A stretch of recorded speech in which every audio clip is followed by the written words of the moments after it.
Tangis pilu mewarnai perpisahan bos PT Sri Rejeki Isman Tbk atau Sritex dengan ribuan karyawannya. Direktur Utama Sritex, Iwan Kurniawan Lukminto, tidak kuasa menahan tangis saat berpamitan dengan karyawannya. Ribuan karyawan yang hadir di momen perpisahan ini tidak kuasa menahan kesedihannya.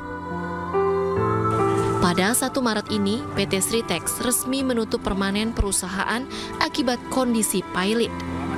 Kondisi tersebut juga membuat Sritex melakukan PHK massal, yakni sebanyak 10.669 karyawannya.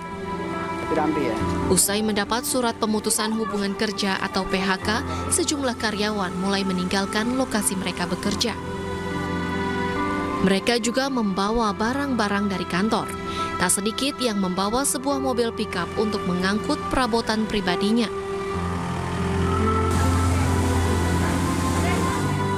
Menurut para karyawan, mereka mendapat uang pesangon dan tunjangan Hari Raya Lebaran.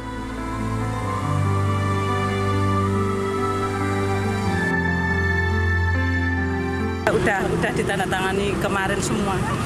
Apa nih itu? Surat PHK itu. Kemarin? Iya. Berapa ini Bu? Informasinya berapa pekerja yang mendapat surat? Nggak tahu ya, seluruh Sritex Group. Seluruh karyawan Sritex Group. Itu dari perusahaan atau dari kurator? Katanya kayaknya dari kurator. Dari kurator? Iya. Atau dapat pesangon, terus dapat THR. Terkait PHK besar-besaran Sritex ini, Menteri Airlangga Hartarto tak berkomentar banyak.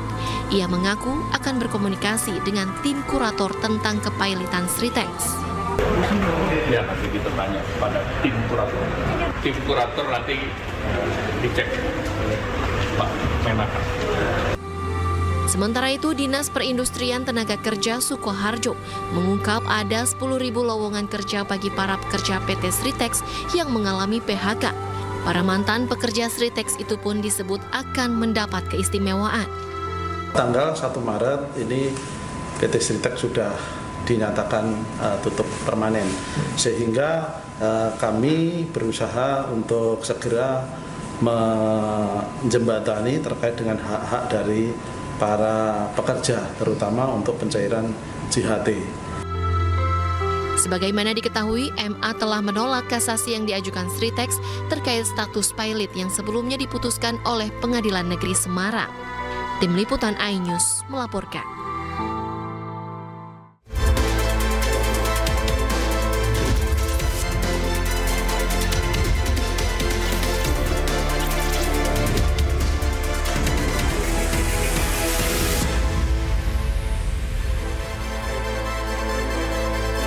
Selamat siang pemirsa, PHK besar-besaran Sritex menjadi sorotan. Puluhan ribu pekerjanya pun kini menanti pesangon yang nilainya sedang digodok pemerintah. Di sisi lain, korupsi ugal-ugalan pejabat Pertamina diduga merugikan negara hingga mendekati kuadriliun. Pemerintah pun meminta Pertamina terus memperbaiki diri.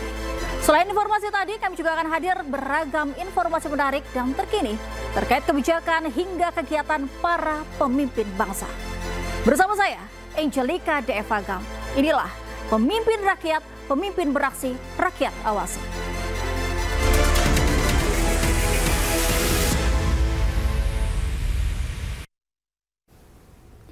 Pemirsa, kisru dugaan korupsi pengelolaan minyak mentah membuat pemerintah berencana evaluasi menyeluruh Pertamina.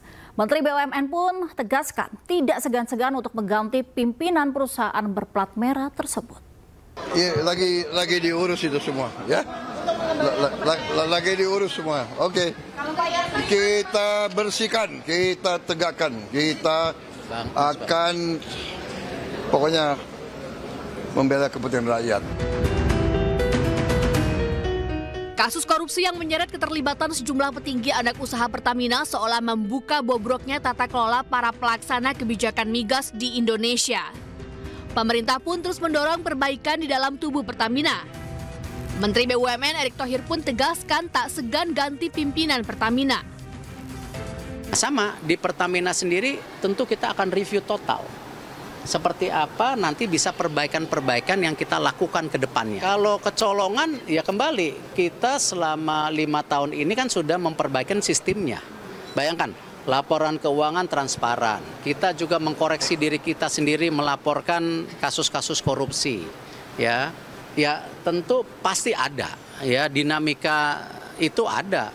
ASDP kemarin, ya ada ini, dulu ada juga ya Garuda, ya itu situasi yang justru gini. Jangan justru gara-gara ini kita jadi setback. Justru apa yang kita lakukan transformasi ini kita harus lebih dorong lagi. Sementara itu, Kejaksaan Agung berpeluang memanggil Komisaris Utama PT Pertamina periode 2019-2024, Basuki Cahayapurnama alias Ahok. Kejagung menegaskan akan memanggil seluruh pihak yang diduga terlibat dalam korupsi tata kelola minyak mentah Pertamina periode 2018-2023. Sesungguhnya yang kami lakukan penyidikan dalam perkara ini adalah terkait dengan dugaan tindak pidana korupsi dalam importasi minyak mentah dan produk kilang di Pertamina dan subholding termasuk KKKS tahun 2018-2023. Itu yang harus dulu dimaknai. Kejaksaan Agung telah tetapkan 2 tersangka baru sehingga total tersangka menjadi 9 orang. 2 tersangka baru adalah Direktur Pemasaran Pusat dan Niaga PT Pertamina Patraniaga Maya Kusuma dan VP Trading Operation PT Pertamina Patraniaga Edward Kor.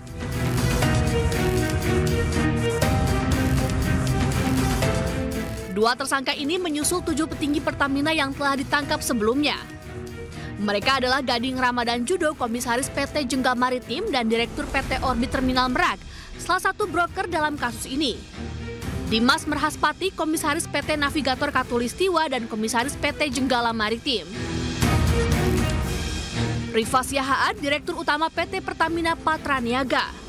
Yoki Firnandi, Direktur Utama PT Pertamina International Shipping. Sandi Dinar Saifuddin, Direktur Feedstock and Product Optimization PT Kilang Pertamina Internasional. Agus Purwono, Vice President Feedstock Management PT Kilang Pertamina Internasional. Muhammad Keri Adrianto Riza, Beneficial Owner PT Navigator Katulistiwa. Kerugian yang ditimbulkan dari korupsi ugal-ugalan para petinggi Pertamina ini mencapai 193,7 triliunan rupiah. Bila korupsi dilakukan selama periode 2018 hingga 2023, maka kerugian negara mencapai 968,5 triliun rupiah. Tim Liputan, iNews melaporkan. Pemerintah resmi menurunkan harga tiket pesawat untuk masa mudik Lebaran. Diskon ini berlaku untuk pembelian mulai 1 Maret sampai dengan 7 April 2025.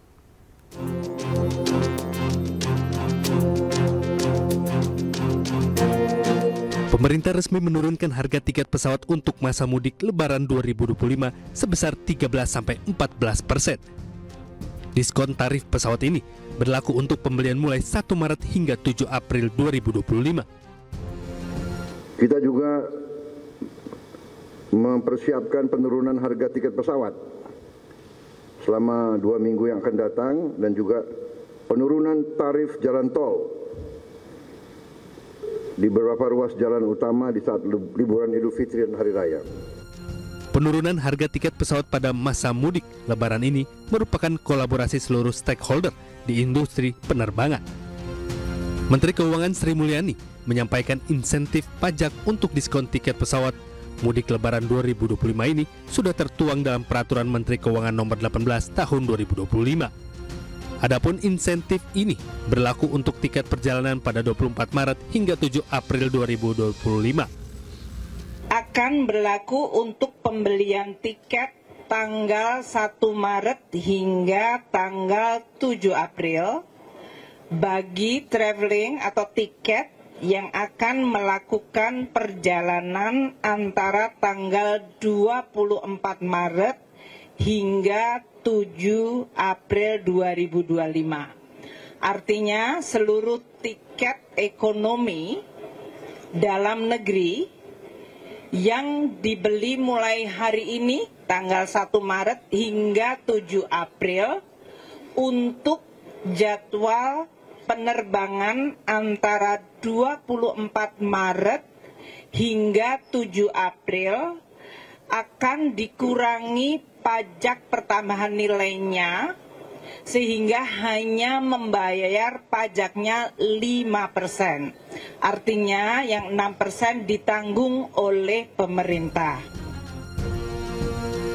Sebelumnya Presiden Prabowo Subianto telah memastikan kebijakan diskon tiket pesawat menjelang Lebaran 2025 menjadi bagian dari kebijakan stimulus ekonomi nasional. Tidak hanya itu, pemerintah juga akan memberikan diskon tarif tol. Diskon diberikan kepada tol yang dilintasi saat mudik Lebaran. Tidak hanya itu, untuk mendorong ekonomi nasional, pemerintah juga mendorong program diskon belanja, mulai dari Harbolnas 2025, program Epic Sales 2025, dan Bina Diskon 2025. Pemerintah juga menyiapkan program pariwisata mudik Lebaran. Tim Liputan iNews melaporkan.